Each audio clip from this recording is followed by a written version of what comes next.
Hey everybody, today I'm going to be making buffalo chicken dip. This particular thing I was actually introduced to by Jay back in 2015, and let me tell you something, the first time I had this thing, oh man, I fell in love with it immediately. Now, I myself am a huge fan of buffalo chicken in general, so I figured, you know what, let me watch the videos a few times, learn the recipe, make it myself. I'm going to have a few changes, or maybe a couple of changes here and there compared to what we did in his video, but I mean, this particular recipe or the way of doing it I think is okay, and there's multiple different ways out there on YouTube to do it in general. So if you find this is good for your preference, great. If not, hey, you do it which any way you like. Okay. Now, so the main ingredients are we have a pan for the baking pan, your buffalo sauce. I'm using blue cheese. If you want to use ranch, if you prefer ranch, you're more than free to do that. Here's the tortilla chips we're going to be using. We got some shredded cheddar cheese, things of cream cheese here, and then I have the chicken that I'm going to be using. Now, when it comes to the chicken, there are multiple ways to do it. The way we originally did it was you buy some raw chicken breast, boil it, and then cut it up and then run it through the food processor. You could also buy a fully cooked roasted chicken from your store and just take the meat off the bones and this and that. And or the other way you can do it, the way I personally don't recommend, is buy canned chicken. Now I just feel like canned chicken is like, nah, just not the kind of thing. And while the boiled way is good, it's a little bit more work, and I'm being kind of on the lazy side, I guess you could say. So in this case, what I have here, I have these Purdue shortcuts. So one of my coworkers had actually told me about this, I think a year or two ago. And I've been using these now for every time I make my buffalo chicken wraps. And let me tell you, these things are just fantastic to put in there. I cut them up a little bit, put them in the wraps, and these things are great. So if you're going to use any kind of chicken, if you're not going to do the boiled chicken, I would definitely recommend using these. These things are just absolutely fantastic to use. And over here you just have a couple of measuring cups and the bowl you're going to mix the buffalo sauce and blue cheese with. Now, the standard use of this recipe is basically, it's a bunch of ones. Now let me explain. You use 1 pound of chicken, 1 of these cream cheese packs, which are 8 ounces, okay? And then you would also use 1 cup of buffalo sauce and 1 cup of blue cheese. Now, I'm actually doing 1.5. And the reason why I'm doing that is because I actually ended up with that amount by accident last time I made this. But it turns out that was actually a great way to use it, to have. Now, I'm just going to say this right off the bat. 1.5, way too much for one person in one sitting, okay? But that being said, you'll have a nice amount left over. And then that stuff you have left over, you can reheat it on the stove, especially in a pan. And let me tell you something. When you reheat it that way on the stove, oh, it's just as good as it is when it is brand new. Now, of course, if you're not going to eat it again for a while, you can freeze it if you wish. But I have heard that if you freeze certain, I think, cheese products, the taste will be okay. Well, actually, no, it'll be just fine when you reheat it again. But the texture itself might be off because it was frozen. But even with that, it should be just fine. Let's go ahead and get some things ready. Alright, so to start, you want to get your oven preheated because we are going to be using that. You want to set it for bake for 350. 350 is like an optimal temperature, I guess. So go ahead and do that. So we're going to select bake, 350, it goes by default, and then hit enter. Okay, so that's heating up. So now we'll go ahead and we can start mixing up the blue cheese and such. So again, I'm doing 1.5, so it's going to be 1.5 cups of this. So obviously, I'm going to do this while holding the camera, yes. Alright, there we go. I have 2 bottles here in case, I don't know if one's going to take all of it, but we'll find out. So there's 1 cup right there. I think I might need the second bottle for the 1/2 cup. Yep, looks like I will. So I'll put that aside. Open up the second bottle. Shouldn't be too tight. Oh, no, not at all. Perfect. Yeah, so we'll go ahead and take that, pour it in.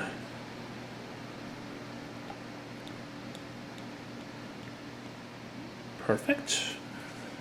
And we'll go just carefully lift it up. Okay, pour it into the bowl.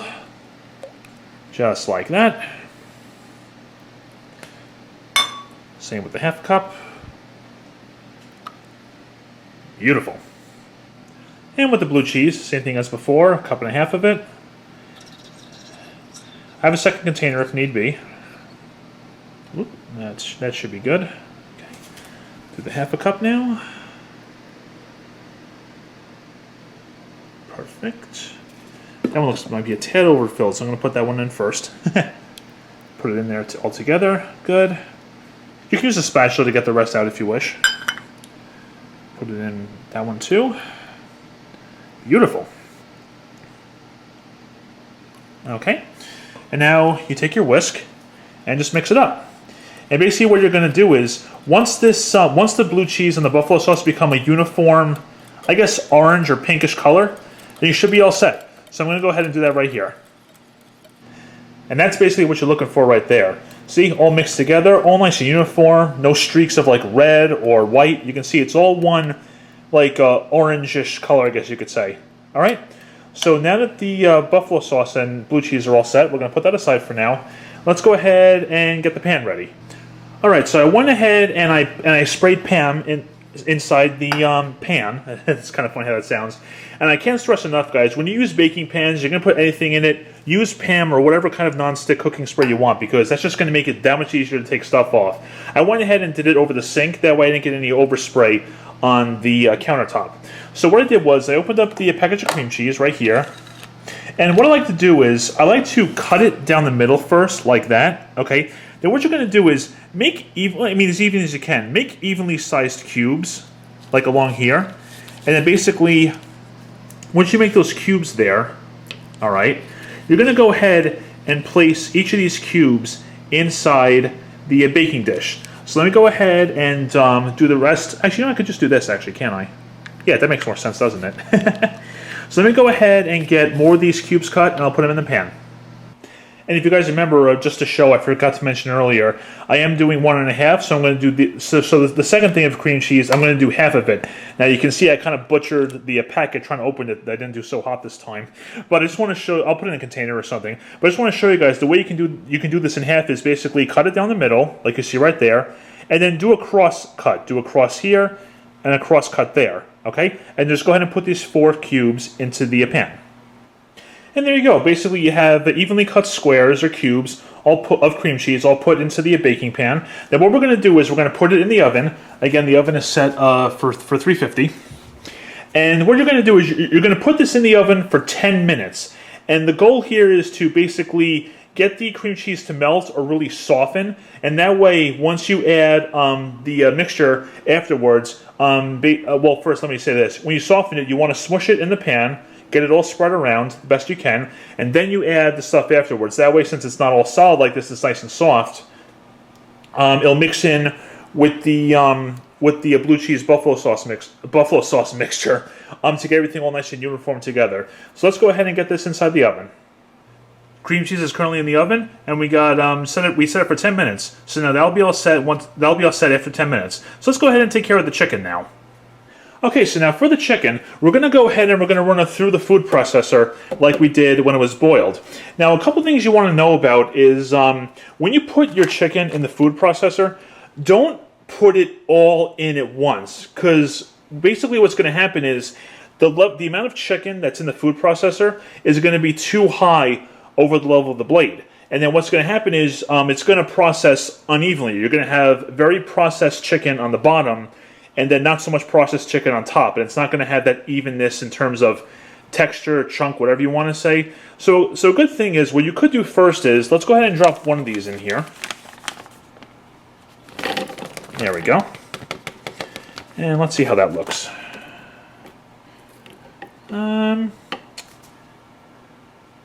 Yeah, you know, that's not bad. I think I might just go with one. You can try 2 if you want. I don't know if that's going to yield the best results. So now what you're going to do is, so I put in one of the chicken packs, okay. Let's go ahead and put on the lid. Hope I can do this one-handed. Yep, excellent. Okay, plug it in.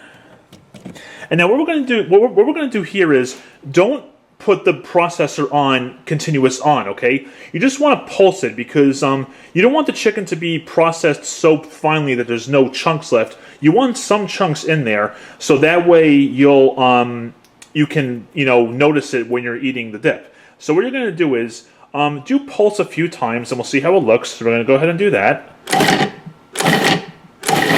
You can hold it a little bit, I guess. Still some chunks in there. Let's see how that looks now. So we're going to go ahead and, yep, perfect. Okay. Now I'm just going to let you guys know here, in case anyone's concerned, I am going to reach into there while that's plugged in. If you don't think that's a good idea, by all means, please unplug it. But I just want to show you guys I'm not doing anything crazy here, okay? This is a mechanically controlled device, and it is turned off, and there is a safety switch with the lid. So if the lid is not on the container, as you can see, nothing happens. Okay, so I'm not taking a huge risk here by checking it out as it is. Okay, but like I said, if you're very uncertain and you think it's a terrible idea, please go ahead and unplug it. Okay, do whatever you feel is safe for you. And looking at this chicken, yeah, there are some chunks here and there still that are kind of large. One thing you can do if you wish is basically go ahead and pour the stuff out into the bowl, and there's some big chunks that are left over that are too large. Just put it back in with the other packs that you're going to do, and maybe they'll get processed more evenly, okay? So what we're going to do is, we're going to carefully remove the blade, shake it off. There we go. Set it aside, and just go ahead and unlatch your container, take it off, and pour it right into the bowl here. And I would say that actually looks pretty good. So there's one pack of chicken, and we're going to do 3 because each one is half a pound. Alright, so basically go ahead and look through your chicken, see how it looks. I say this looks pretty good, honestly. I don't think I want to go any finer than that. Alright, so now go ahead and do your other 2 chicken packs exactly in that same process, and you should be all set. And there you go. That's more or less how the chicken should look. This is kind of like how it was last time. Some things were a little bit more finely processed than others. But you know what? Honestly, the last time I made this, the chicken had this kind of consistency, and I was very happy with it. So we're going to go ahead and use it as it is. And then once the cream cheese is all set in the oven, we'll take it out, and then we'll take care of the next step. Okay, and as you can see here, I just took the cream cheese cubes out of the oven. Now from here on, be very careful because this pan is very hot. It just came out of the oven, so be careful not to touch it. And what you can do is either with a fork or a spoon, you could just smush the squares down. See how easily they squish down now because of how they've all been heated up. So what you're going to do is you're going to go ahead and take all the cubes and go ahead and squish them around. All right. You can hear some sizzling going on, so you can tell this pan is still very hot. All right. So what you're going to do is a spoon or a fork, I guess either or is okay, whichever you prefer. Going to go ahead and then smush these cream cheese cubes around, get them all mixed or flattened best I can. Then we're going to go ahead and add the mixture to this right here. Okay, so while the cream cheese is still hot and soft like this, you want to go ahead and take the bowl of your mixture and go ahead and add it directly on. Spread it around, just like that. Excellent. And you can go ahead and take a spatula if you want to get the rest of that out of the bowl. Actually, you know what? I'm going to go ahead and do that. Be right back. Alright, so now what you want to do is you want to try to mix this mixture and the cream cheese together. So you can use a fork or a whisk, whatever you want to do. Go ahead and just continuously mix it up like this. Actually, a whisk might be better. I'll get the whisk back out in a bit. So go ahead and just try to basically, you want to blend the cream cheese with the buffalo sauce and blue cheese all together and kind of get it as uniform as possible. Now, I mean, the cream cheese is going to have like little pieces like this. It's not going to be as smooth as the blue cheese and buffalo sauce will be. But once you do this for a little while with either a fork or a whisk, you should have a pretty good, decent combination of them all together. And then once it looks all smoother, you should be all set. So I'm going to go ahead and keep mixing this up, and then we're going to go ahead and add the chicken to this. Alright, I'd say that looks pretty good. So now you can go ahead and add the chicken to this. You can either add all of it at once, or you can add it in like segments, mix and then add again. So I'm going to go ahead and put some in here. That's a good amount. Then basically what you're going to do is you're going to go ahead, use the fork again, and just mix all the chicken into the mixture here.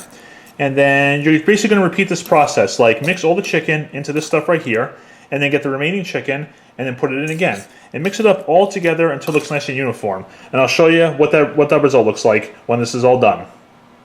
And that just by itself is already looking awesome. So there you go. Everything's all nice mixed in there evenly. Used up all the chicken, as you can see. And everything's all in there blended really nicely. So now as the final step, what you want to do is get yourself some shredded cheddar. It could be mild, sharp, whatever your preference is. And go ahead and basically just put a bunch on the top here and just sprinkle it around. You want a layer, so you don't want too much, but you want a layer that will nicely cover the surface of this buffalo chicken dip right here. So you want to get a nice layer of cheese all along inside here that's going to evenly cover this top here. Let me go ahead and show you what that looks like. And there you go, just like that. I had to sprinkle it with my second hand, so it was a lot easier to do it off camera. Plus, also saves a little bit of time for you guys. So what you do is, you can see here I have a nice layer of shredded cheddar covering the entire layer, or entire top, I guess, of the buffalo chicken dip.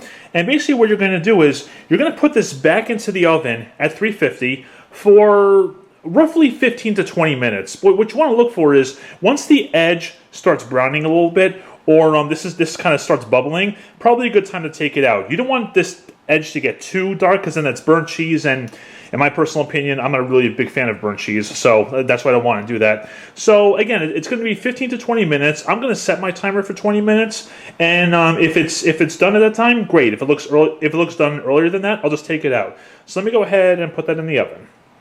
All right, pan is in there, and then we shall check it when it gets down to about 5 minutes to see how it is then. I'll do that off camera, but this should be good to go very soon. I'm really looking forward to it. One little side note here, while this is in the oven, definitely not a bad idea to use some of this time to do some cleanup. And that's actually what I'm going to do right now, off camera. So that way, when you're done eating later, you have much less to do. And let me tell you, that really comes in handy. So I just took a look at it, and I think that remaining time, 9 minutes and 12 seconds, will be just enough to make this come out perfectly when it's done in the oven. As you can see, I mentioned before about doing cleanup. Well, in that time, got all this stuff cleaned up. See? Cleaned up the measuring cups, the spatula, the bowl, cleaned up the parts of the food processor, the blade, everything. So now this is all done and all set to dry. So now once this is all done and you're finished eating, don't have to worry about this. All I gotta do is put it away. All right, so we're gonna go ahead and let this finish up, and then we shall see how this looks. And here it is finally, after 20 minutes in the oven. That looks awesome. So obviously you want to give this a little bit of cool down time. I'd say maybe 5 minutes or so before putting it in a bowl. And I will say that some people do like to mix the cheddar cheese in with the buffalo sauce and such, but I figure even if it's on the top layer, it's still going to get mixed in a little bit anyway. So honestly, it's not going to make that much of a difference. As you can see here, that looks absolutely fantastic. And one thing I am going to do too is, if you look over here, I'm reheating some cheese quesadillas from Chili's that I thought maybe I could try with the buffalo chicken dip. That should be really good. So I'm going to have these along with some tortilla chips. That's going to be quite a meal for sure. All right, so we're going to go ahead and let this cool down a little bit. Then we're going to put it into that bowl, and then I'll show you how it finally all looks, and we'll give it a test as well. And there it is, my friends, all set and ready to go. So I put some in a bowl, took some from the top, like I said, took off the cheddar cheese, put it in there, and mixed it up in the bowl, so it should be all blended into there. And if it's not, hey, probably have a little better taste with it.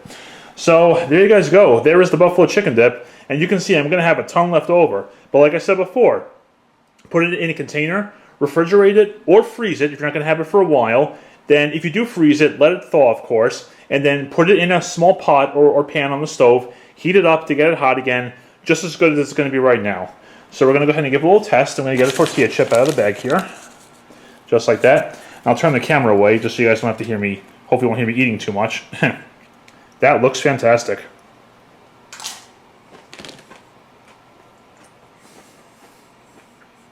Guys, beautiful. Absolutely beautiful. Came out perfect. Consistency is great. Heat or spice is great. You guys are going to love this. So there you go. That's my way of making buffalo chicken dip. And if you make it this way, not to say any other ways are bad, I'm sure they're all fine, but this way it's a little bit on the simpler side. Let me tell you, it's just as good no matter how you guys make it. So there you go. Whether you're making it for yourself, a couple of people, or for a party, make it like this. Your guests will love it. Guarantee it. Thank you very much for watching, and take care.